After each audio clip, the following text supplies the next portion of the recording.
آپ نے کبھی دیکھے ہیں دیہاتوں میں موٹے موٹے پائے ہوتے تھے چارپائیوں کے، موٹے موٹے پان کی چارپائیاں اور بڑی چارپائیاں کافر بچھا کے بیٹھ جاتے اور حضرت بلال حبشی کے پیر ان کے نیچے رکھ دیتے، ہاتھ ان کے نیچے رکھ دیتے، آگ لوہا گرم کر کے اس کے اوپر ننگے بدن لٹا دیتے۔ مکے نے بڑی آزمائشیں دیکھی، پھر اسی مکے نے مدینے نے عجیب رنگ دیکھا کہ میرے نبی معراج سے واپس آئے اور حضور نے عظمت دی، فرمایا بلال یار تیرا بڑا مقام ہے، تو مدینے میں چل رہا تھا اور میں جنت میں تیرے قدموں کی آواز سن رہا تھا، کتنا تیرا مقام ہے، کتنا تیرا درجہ ہے، میں وہاں تیرے چلنے کی آواز سن رہا تھا۔ حضرت ابو بکر صدیق رضی اللہ تعالیٰ عنہ نے اس زمانے میں حضور کی نوکری کی جب دوسرا جانثار کوئی نہیں تھا، سارا لوگ تانے دیتے، کہتے ابو بکر تو اکیلا سیاںا ہے، سارا مکہ مخالفت کرتا ہے، تو جان ہی نہیں چھوڑتا، سارا زمانہ مخالفت کرتا۔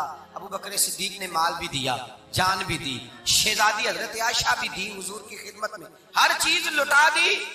دنیا کو پتا اس دن چلا جس دن میرے رسول پاک صلی اللہ علیہ وسلم مسجد نبی میں بیٹھے تھے، درجنوں صحابہ تھے، حضور نے فرمایا ابو دردہ کو تو بلاؤ۔ جناب ابو دردہ حاضر ہوئے تو کہتے ہیں حضور کا چہرہ دیکھا تو ناراضگی ہے چہرے پہ، میں نے دیکھتے ہی کہا حضور آپ مجھ سے ناراض ہیں؟ حضور نے فرمایا ہاں میں ناراض ہوں۔ جب یہ لفظ کہے تو میں کانپنے لگا، حضور ناراض ہو گئے؟ میں نے کہا یا رسول اللہ میری غلطی۔ نبی پاک نے فرمایا تو میرے ابو بکر کی عظمت نہیں جانتا؟ حضور جانتا ہوں۔ حضور کیا ہوا؟ نبی پاک نے فرمایا کل تو گلی میں گزر رہا تھا، ابو بکر بھی گزر رہا تھا، تو نے سوچا ہی نہیں تو میرے ابو بکر کے آگے آگے چل رہا تھا، یہ خیال ہی نہیں آیا، تجھے پتا نہیں کہ جس نے میرے ساتھ نیکی کی میں نے بدلہ چکا دیا ہے، ابو بکر کا بازو تھام کے اللہ کی بارگاہ میں لے جاؤں گا، میرا رب بھی اسے بدلے عطا فرمائے گا۔ یہ عظمت، یہ شان، یہ بلندی اور رفعت مشکلات سے گزرنے کے بعد ملی۔ میرے نبی پاک صلی اللہ تعالی علیہ وسلم کے ساتھ مولا کائنات شیر خدا حضرت علی نے 9 سال کی عمر سے وفات شروع کی اور تا دم آخری حضرت علی نے وفا کی مصطفیٰ سے، کٹھن مراحل سے گزرے، کٹھن مراحل سے۔ حضرت علی کہتے ہیں میں ہر جنگ میں ہر جہاد میں ساتھ تھا، پر جس دن مکے اور مدینے سے آنے والوں کو حضور بھائی بھائی بنا رہے تھے، مہاجر اور انصار کو بھائی بھائی بنا رہے تھے، فرماتے ہیں میں تنہا کھڑا تھا، کوئی کسی کا بھائی بن گیا، کوئی کسی کا بھائی بن گیا، میں اکیلا کھڑا تھا اور میں سوچ رہا تھا کہ یار میں کدھر جاؤں۔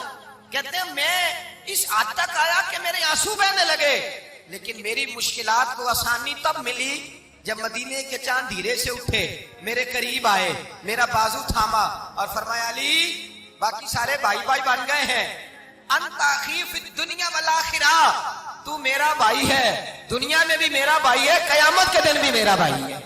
حضور نے اعزاز دیا اور غدیر خم کے موقع پر حضرت علی کا بازو تھام کے کھڑا کر کے حضور نے فرمایا من کنت مولا فہذا علی مولا، فرمایا جس کا میں مولا ہوں اس کے علی بھی مولا ہے۔ محبوب پاک سید عالم صلی اللہ علیہ وسلم نے جن لوگوں نے مشکلات برداشت کی پھر ان کو اعزاز ملا، ان کو درجے ملے، ان کے لیے جو آسانی۔ حضرت عثمان غنی نے صحابہ میں سب سے زیادہ مظلومیت کاٹی، سب سے زیادہ مظلومیت، 40 دن پانی بند رہا، کھانا بند رہا، تکلیف اور آزمائش کا وقت ہوا۔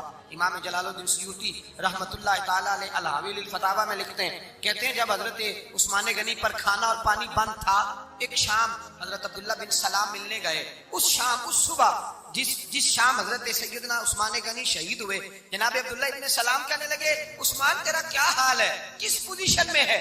کہتے ہیں جناب عثمان غنی کہنے لگے عبداللہ آج میں بڑا سکھ میں ہوں۔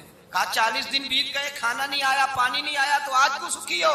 فرمانے لگے آج مدینے کی سامنے والی گلی میں میں نے مصطفیٰ کا دیدار کیا اور نبی پاک صلی اللہ علیہ وسلم نے فرمایا عثمان اگر تو کہے تو تیرے لیے پانی کا بندوبست کر دیا جائے، تیری مشکل آسان ہو جائے، اور اگر تو کہے تو تیرے لیے وہ آسانی کی جائے کہ آج تو میرے پاس آ کے روزہ افطار کر۔